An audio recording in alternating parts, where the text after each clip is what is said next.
if you will apply what I'm about to tell you, मैं आपको ये बताना चाहता हूँ कि आज का वचन अगर आप अपने जीवन में लागू करें, कार्यशील there करें, is not one person who will not have fruits in their life. 1% भी ऐसी संभावना नहीं है कि आपके जीवन में उसके फल ना आए।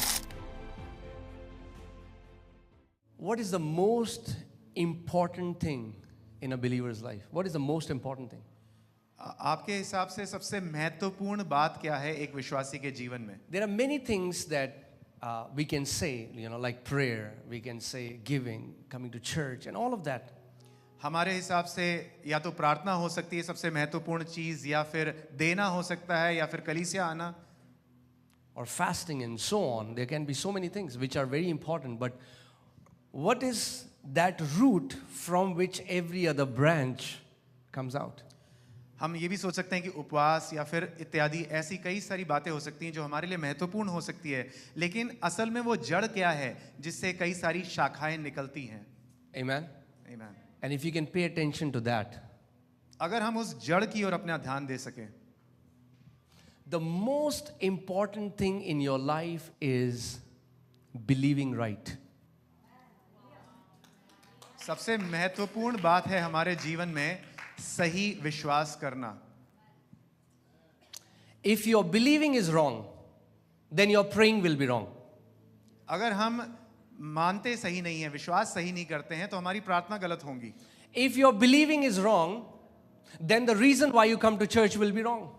अगर हमारा विश्वास ही गलत बात पर टिका हुआ है तो हमारा कलीसिया आने का कारण भी गलत है। If your believing is wrong, then the reason why you give will be wrong. अगर हमारा विश्वास गलत है तो फिर हम जिस कारण से देते हैं परमेश्वर के राज्य में वो भी गलत है। Are you guys with me? आप समझ रहे हैं? That's why, hear this, if you want to write it down. The most important thing, this thing is of paramount importance. What you believe about God. Your entire life revolves around what you believe about God. आप ध्यान से Not सुनें, what you do, but what you believe about God. आप इस बात को ध्यान से सुने, अगर लिख रहे हैं तो लिख लीजिए। सबसे महत्वपूर्ण बात है जिसपे आपका जीवन जिसके इर्द गिर्द मंडरा रहा है वो ये है कि आप परमेश्वर के बारे में क्या विश्वास करते हैं। आप क्या करते हैं उस पर निर्भर नहीं है, लेकिन आप परमेश्वर पर क्या विश्वास करते हैं। Because if it was about fasting and praying, I don't think everybody in the church you would see them prospering. अगर बात सिर्फ उपवास और प्रार्थना करने की होती तो शायद हम कलीसिया में हर किसी को समृद्ध होते हुए देखते। Because every church, every Christian prays, every Christian gives, every Christian fasts. क्योंकि हर एक मसीही जो है वो प्रार्थना करता है, वो उपवास करता है, वो देता है परमेश्वर के राज्य में। But because so many have a wrong belief system, लेकिन कई लोगों का विश्वास की जो प्रतिक्रिया है, जो उनका विश्वास का सिस्टम है वो गलत है। yeah, system would be pranali. प्रणाली। It's a system. ये जो विश्वास की जो प्रणाली है वो गलत है। It's a mindset. जो दृष्टिकोण है, जो नजरिया है वो गलत है। If your belief system is wrong, everything you do you know everything that you're doing right now is coming out of that belief system. तो हर कुछ आप जो अपने जीवन में कार्य कर रहे हैं वो उस विश्वास की प्रणाली से उत्पन्न हो रहा है। And that's why there are many, like, if you hear people say, okay, Pastor, what should I do that I will get out of my debts? कई लोग आते हैं कहते हैं, पास्टर जी मैं ऐसा क्या करूं जिससे मैं अपने कर्जे से बाहर निकल सकूं। Give me a 3-step formula. मुझे 3 ऐसे कदम बताओ जो मैं करूं और कर्जे Give से me बाहर। the secret ingredient. वो मुझे रहस्य बता दो जिससे मैं कर्जे Give से me बाहर। the anointing oil. Give me something that will bring me out of my debts, out of my problems, out of my sicknesses. या तो मुझे अभिषेक का तेल दे दो, या ऐसा कुछ तरीका बता दो कि मैं अपने कर्जे से, अपनी तकलीफों से या अपनी बीमारी से बाहर आ जाऊं। They are ready to do something. सब तैयार हैं कुछ करने के लिए। Come on, tell your neighbor. It doesn't start from doing, it starts from believing. अपने पड़ोसी से कहें कि करने से नहीं परंतु विश्वास से उत्पन्न होता है।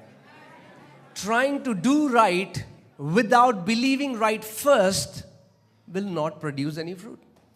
अगर हम पहले सही कार्य करने में लग जाते हैं बिना सही विश्वास करे, वो सही फल नहीं लाएगा। Amen? Amen? We are going after the external first. God is saying, no, it doesn't start from the external, it starts from your heart. हम अपने बाहरी वातावरण को पहले बदलने की कोशिश करते हैं, लेकिन परमेश्वर कहता है पहले बाहर का नहीं, अपने दिल को बदलो। So I want to ask you this question tonight. मैं आपसे ये सवाल पूछता हूँ आज की रात, What do you believe about God? तो परमेश्वर के बारे में आप क्या विश्वास करते हैं? You'll say, yeah, I believe God is God. हम कहेंगे परमेश्वर तो परमेश्वर है, मैं ये विश्वास करता हूँ। Even devil believes God is God. लेकिन शैतान भी विश्वास करता है कि परमेश्वर तो परमेश्वर ही है। That's not the kind of faith that pleases God. You know, Bible says, do you believe that God exists and God is one? You believe well, for even demons believe that and tremble. Do you know even demons believe? The Bible says that. वचन इस प्रकार से कहता है कि या तुम विश्वास करते हो कि परमेश्वर एक है, और शैतान भी ऐसा विश्वास करते हैं और वो कांपते हैं। तो आप जानते हैं कि शैतान और दुष्ट आत्माएं भी विश्वास करती हैं। Oh yes, Pastor, I believe God is all powerful. Yeah, even Satan believes God is all powerful. हाँ पास्टर जी, मैं विश्वास करता हूँ कि परमेश्वर महासामर्थी है, लेकिन शैतान भी ये विश्वास करता है कि परमेश्वर महासामर्थी है। What is at your core? If God looks at your heart, if his eyes penetrate to the depth of your heart, I'm not talking about what you do, I'm talking about the content of your heart. What is it that you believe about him? हमारे दिल के एकदम अंदरूनी गहराई में अगर परमेश्वर आज झांक के देखे, तो उसमें अगर हम बता सकें क्या विश्वास करते हैं, परमेश्वर उस पर ध्यान करता है। You know, when Jesus was walking on the face of the earth, यीशु जब पृथ्वी पर चल रहा था, and a leper comes to him, his body parts are falling apart, his skin is peeling off. एक कोढ़ी उनके पास आता है, उसकी चमड़ी जो है वो गिरी जा रही है, पिघल रही है कोढ़ के कारण। He says, Son of God, have mercy on me. वो कहता है परमेश्वर के पुत्र मेरे ऊपर करुणा कर, दया कर। Jesus didn't say, okay, go and fast for 40 days. यीशु ने ये नहीं कहा कि जाओ 40 दिन उपवास करो। He didn't say, well, you need to give more. उसने कोढ़ी से ये नहीं कहा कि अरे तुम्हें बहुत ज्यादा देने की आवश्यकता है परमेश्वर के राज्य में। You know what he did? ऐसा नहीं। What was the question that Jesus asked them? Yeshu He ने said, do you? यीशु ने उस कोढ़ी से क्या सवाल पूछा? क्या तुम विश्वास करते हो? Do you believe that I can do this for you? Because at this question lies your answer. यीशु ने ये सवाल पूछा, क्या तुम विश्वास करते हो कि मैं ये कर सकता हूं? क्योंकि इस सवाल पे आपका उत्तर टिका हुआ है। Many times, you know, oh, Pastor, I'm doing everything. Pastor, I'm coming to church. We are all the time analyzing our doing, but God is checking our believing. हम कई बार आके कहते हैं पास्टर मैंने तो ये कर दिया, मैंने वो कर दिया। हम कई बार यही सोचते रहते हैं, इसी बात पर तर्क वितर्क करते रहते हैं कि मैंने क्या किया, लेकिन परमेश्वर देखता है कि हमारा विश्वास की प्रणाली क्या है। Who do you believe God to be? हम क्या विश्वास करते हैं कि परमेश्वर कौन है सच में? Some people come to church because they just want to get healed. So they see Jesus as a doctor, and he is.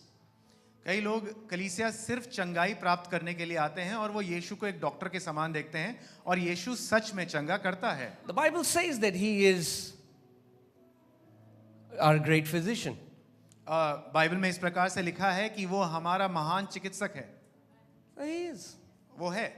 You'll come to church believing that, you'll get healed. अगर आप कलीसिया इस विश्वास के साथ आते हैं कि मैं चंगा होऊंगा, तो आप चंगाई पाएंगे। But that's all. You'll get healed. लेकिन हमारा विश्वास वहीं पर, Because you only believe for a healing. क्योंकि हमने सिर्फ चंगाई के लिए विश्वास किया, तो वहीं पर हमारी विश्वास की प्रणाली रुक जाती है। Some people come to Jesus as an immigration officer. I need a visa to go to Canada or Australia or wherever.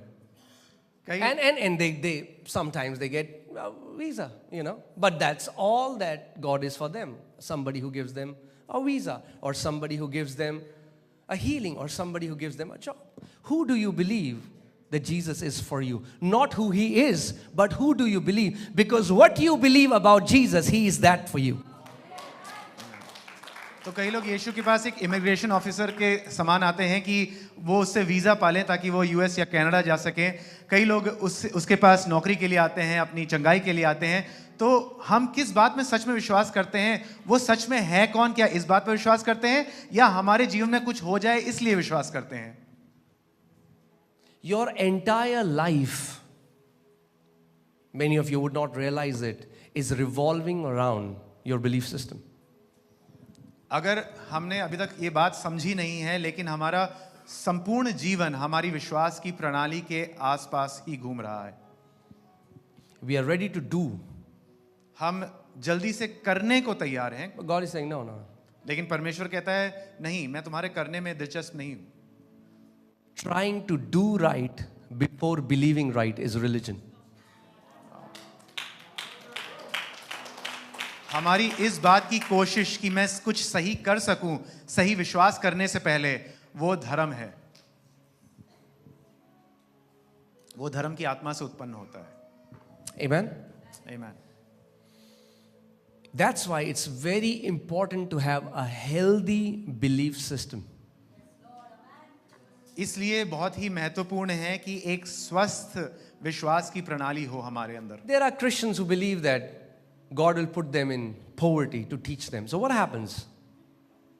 Jesus told people, let it be done unto you as per.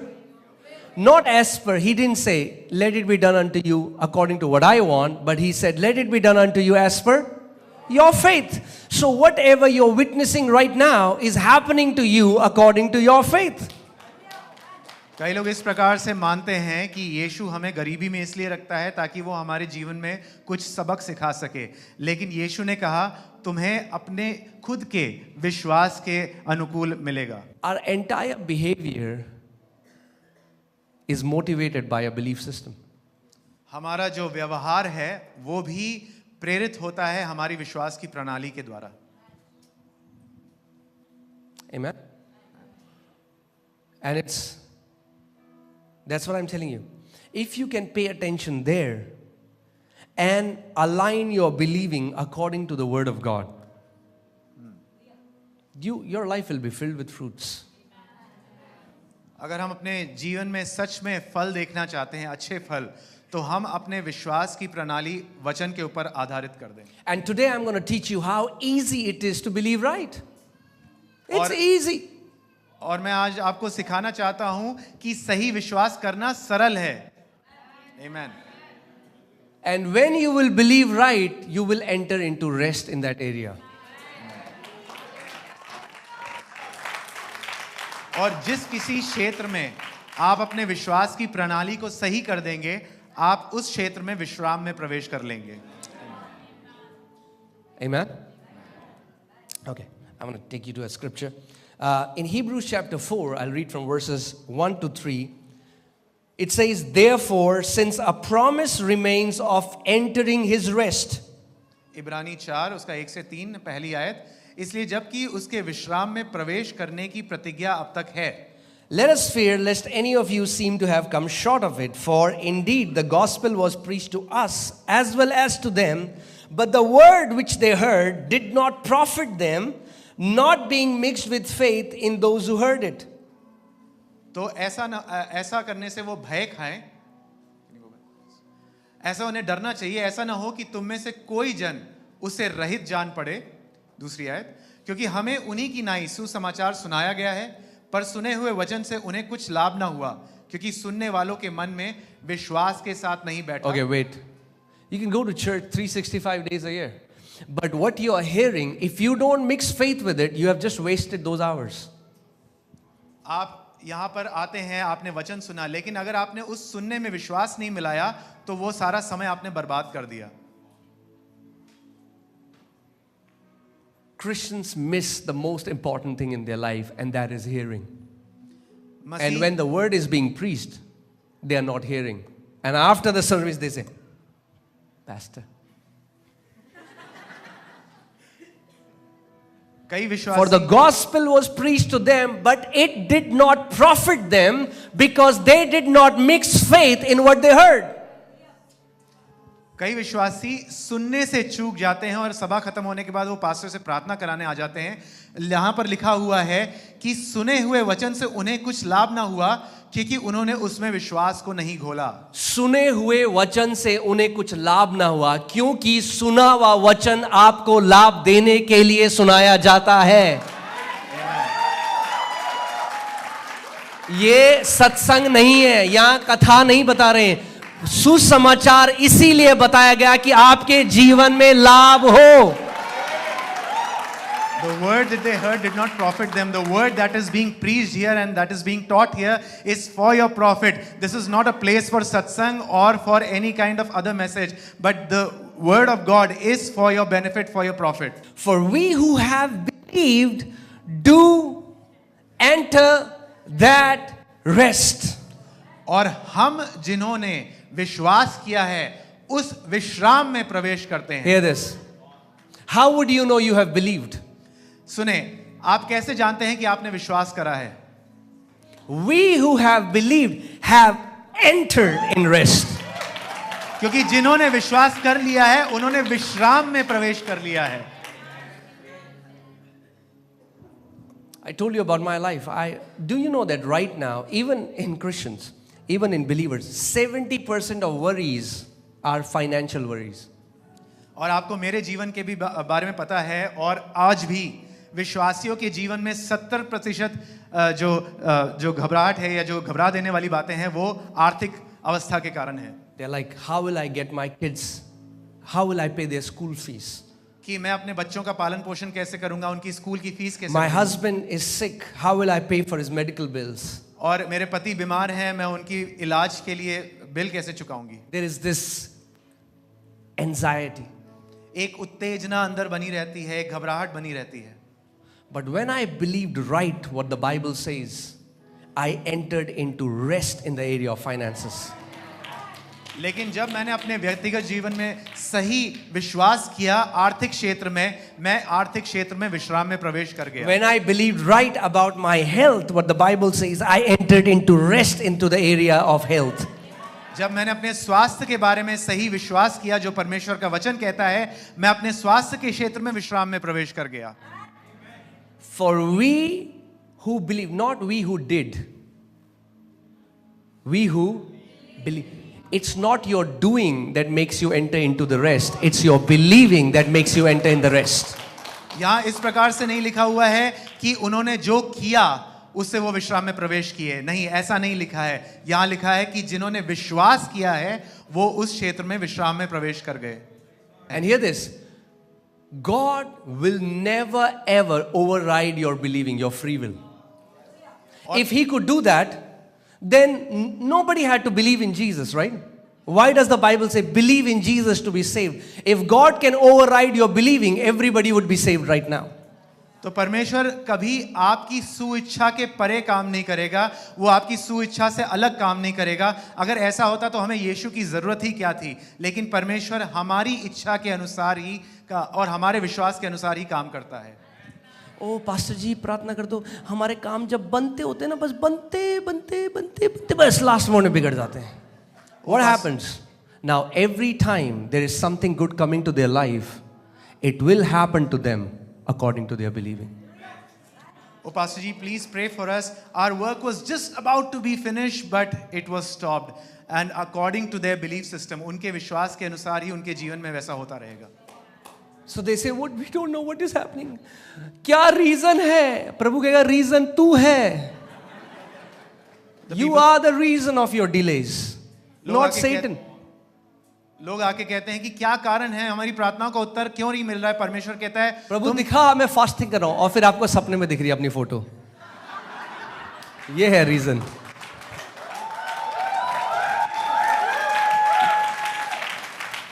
शैतान नहीं है, आपकी विश्वास करने की प्रणाली जो है वो है कारण कि आपकी प्रार्थना का उत्तर क्यों नहीं आ रहा है। The Bible says out of the abundance of heart mouth speaks. So when you're not conscious of what you are saying, hear what you say. परमेश्वर का वचन ये प्रमाण देता है कि हमारी दिल की बहुतायत से हमारा मुंह बोलता है। तो अगर हम इस बात पे ध्यान नहीं देते हैं कि हम क्या बोल रहे हैं, तो हमें सुनना चाहिए कि हम क्या बोल रहे हैं। I'm not saying hear you when you are in church. Oh, God is good. All the time. वहाँ तो सब गाते हैं God is good. मैं ये नहीं कह रहा कि जब आप कलीसिया आते हैं तब आप ध्यान से सुने कि आप क्या कह रहे हैं, क्योंकि यहाँ तो सब कहते हैं परमेश्वर भला है। I'm saying from Monday till Saturday. मैं What do you say? Because that reveals the belief system of your heart. मैं कलीसिया के बाहर की बात कर रहा हूँ, सोमवार से शुक्रवार की। तब आप ध्यान से सुने कि आप खुद से क्या बोल रहे हैं, आपने मुंह से क्या बोल रहे हैं, क्योंकि वो बताता है कि आपके दिल की गहराई में क्या है। Think about this. Jesus is Almighty God on this earth. इस बात को सोचिए, यीशु जो है महाशक्तिशाली परमेश्वर है इस पृथ्वी But पर। He will ask people, do you believe that I can do this for you? लेकिन वो लोगों से उनसे पूछता है कि तुम विश्वास करते हो कि मैं ये कर सकता हूँ तुम्हारे लिए? Yes, Lord. Okay. Let it be done unto you as per your faith. वो कहते हैं हाँ प्रभु, मैं विश्वास करता हूँ कि आप कर सकते हो, और यीशु कहता है तुम्हारे विश्वास के अनुसार ऐसा हो। अब pastor, we are on this earth, तो depression तो होगा ही ना, normal है, तो होगा ही फिर, because that's what you believe. What do you believe? We say, Pastor Ji, we are on this earth, therefore depression is bound to happen, but because you are believing so, it shall happen. तो Let आप me विश्वास ask क्या you, करते हैं? does the Bible say that believers will have depression? Is there any scripture कि हम तो अर्थ में तो होगा ही? मैं आपसे पूछना चाहता हूं कि बाइबल में ऐसी कोई आयत है जहां लिखा है कि तनाव आएगा ही आएगा? Or does the Bible say you will keep them in perfect peace because their minds are stayed on you? लेकिन क्या हमारी बाइबल ये नहीं कहती कि तू उन्हें सिद्ध शांति में रखेगा क्योंकि उनके मन तेरे ऊपर ठहरे हुए हैं? अगर आप मसीह के हो तो आपके लिए परफेक्ट पीस है बाइबल में। If you belong to Christ, सिद्ध शांति आपकी है प्रभु यीशु मसीह में। Many believers don't even know how to believe. They think because they mentally agreed to something, that's believing. No, that's not believing. That's a mental agreement. मैं आपको ये भी सिखाना चाहता हूँ कि मानना या विश्वास करना कैसे किया जाता है, क्योंकि कई लोगों को लगता है कि विश्वास करना हो जो है मन से मान लेना होता है। वो सिर्फ मन से हामी भरना है, सही में विश्वास नहीं है। आप समझ रहे हैं इस बात को? Bible never says that you believe with your mind. Bible says you believe with your heart. Bible में कहीं ये नहीं लिखा है कि आप विश्वास अपने मन से, अपने तर्क वितर्क से करते हैं। बाइबल में लिखा है कि हम अपने हृदय से, अपने अंदरूनी मन से विश्वास करते हैं। Can you check blood pressure with a thermometer? क्या आप थर्मामीटर से अपना बीपी चेक कर सकते हैं? No. That's in the same manner you cannot believe with your head. वो वैसी Your बात- head was not designed to believe God. Your heart was designed to believe God. Amen. वो वैसी बात हुई कि हम अपना विश्वास जो है अपने सोचने से, अपने मन से नहीं कर सकते, वो अपने हृदय से करते हैं, क्योंकि हृदय का काम ही उसका जो फंक्शन है वो यही था, विश्वास करना। Amen? Amen. The day you start to believe right, you will speak right. The day you start to speak right, you will see what is right in God's sight. Amen. जिस दिन से आप सही विश्वास करना शुरू कर देंगे, आप सही बोलना शुरू कर देंगे। जिस दिन से आप सही बोलना शुरू कर देंगे, आप ये देखना सही शुरू कर देंगे कि परमेश्वर ने आपके लिए क्या रखा है। Romans 10:10.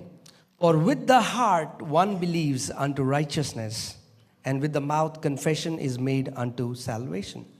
रोमियो 10:10, क्योंकि धार्मिकता के लिए मन से विश्वास किया जाता है और उद्धार के लिए मुंह से अंगीकार किया जाता है। And when it says heart, many people think this boop, boop, boop, boop. No, this organ doesn't, it cannot think, it pumps blood. It's not biological heart. This word heart in Bible comes from the Greek word cardia. That means the core of who you are, the sin. When God penetrates your skin, your bones, your muscles, your tissues, your cells, and goes deeper, deeper, deeper, there is this core of who you are. That's your heart. और कई बार जब हृदय शब्द बोला जाता है तो कई लोग इस शारीरिक जो शरीर में हृदय है, दिल है, उसके बारे में सोचते हैं, जो रक्त का भाव नियंत्रण करता है, लेकिन वो नहीं है। अगर हम हृदय की सच में बात करें या मन की सच में बात करें, वो हमारे दिल का अंदरूनी भाग है, हमारे अस्तित्व का अंदरूनी भाग है, जो अपने शरीर, मांस, हड्डी, मांसपेशियों, उसके अंदर जाकर एक मन है, अंदरूनी मन है, जिसके बारे में बात होती है। So when Bible says heart, that means you cannot believe at the surface level. और बाइबल में जब हृदय के बारे में बात होती है, मन के बारे में बात होती है, इसका मतलब ये है कि आप सतह पर विश्वास नहीं कर सकते। Many people believe at the surface level. कई लोग बस ऊपरी मानना करते हैं, ऊपरी तरीके से। Do you believe God is good? Yes. क्या आप विश्वास करते हैं God परमेश्वर is भला है? good. और हम all नाचने the लगते हैं, time. परमेश्वर भला है। God is good. Do you believe God is good? Yes, अच्छा Pastor, है, God वो is good. अच्छा है, अच्छा है। Are they saying it from here or are they saying it from here? Majority from here. Because when anything goes wrong, it's like, what did God do for me? कहाँ है प्रभु? क्या किया उसने मेरे साथ? मैं चर्च किया, मैंने ये किया, मैंने वो किया. What happened? The core, the belief that was in the core has started to come out of their mouth. जब सब खुश होते हैं तो सब अच्छा अच्छा गाते हैं और कहते हैं परमेश्वर बहुत अच्छा है, लेकिन जैसे ही तकलीफ आती है, उनके जो अंदरूनी सोच विचार की प्रणाली है, उससे आवाज निकलती है कि what did God do for me? परमेश्वर ने क्या किया मेरे साथ? Hear this. ध्यान से सुने। You only get to partake of the things in the Bible that you believe, not what is written, what you believe.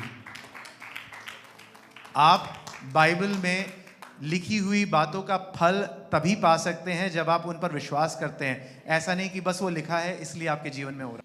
Believing comes from this Greek word pistis, P-I-S-T-I-S, which means to be absolutely convinced that this is the truth without needing an evidence.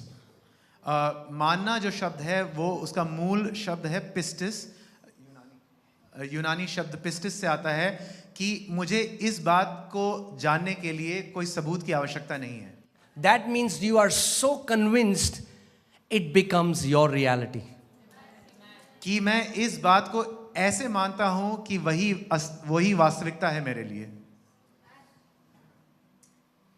You don't need a DNA test to know that your father is your father. हमें DNA test कराने की जरूरत नहीं है ये जानने के लिए कि मेरा पिता जो है वही मेरा पिता है। You don't need a DNA test to show you that God is good. You know that you know that you know that you know. आपको किसी प्रकार की परीक्षा या टेस्ट कराने की जरूरत नहीं है ये जानने के लिए कि परमेश्वर भला है। आप बस अपने अंदरूनी मन में जानते हैं और जानते हैं कि वो भला है। Do you know that Jesus never rebuked his disciples for doing wrong? He rebuked his disciples for unbelief.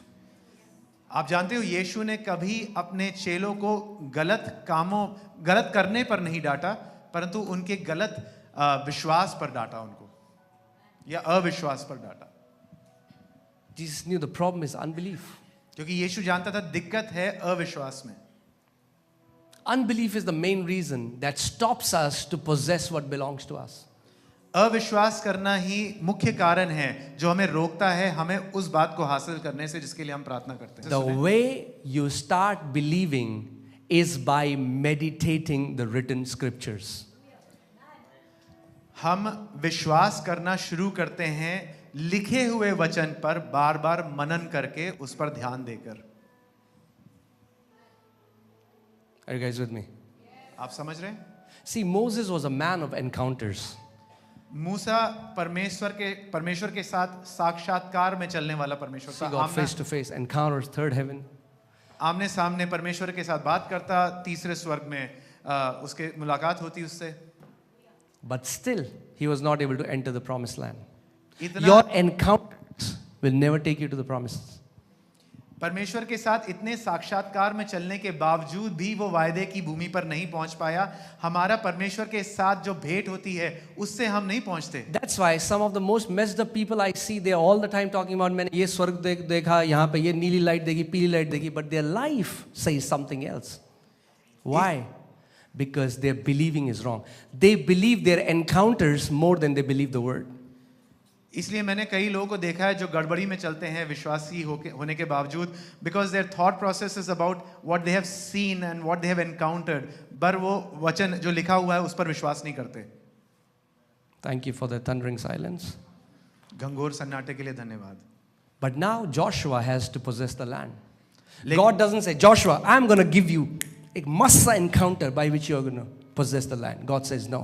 Joshua, let me give you the secret to possess the land. He says, this book of the law shall not depart from your mouth, but you shall meditate in it day and night. The way you possess every promise in the scriptures is by meditating the word of God day and night until it changes the way you think. यहोशू को ये उत्तरदायित्व दिया गया कि वो वायदे की जमीन पर राज्य करे, लेकिन परमेश्वर ने ये नहीं कहा कि मैं तेरे आमने सामने आऊंगा और तब तू जाएगा वायदे की जमीन पर। नहीं, परमेश्वर ने उससे कहा व्यवस्था की पुस्तक तेरे मुख से दिन रात अलग ना हो, तू उस पर दिन रात ध्यान करे, मनन करे। जिस तरह से हम मनन करते रहते हैं उस तरह से हम अपने वायदे की भूमि को, अपने वायदों को हासिल कर सकते हैं।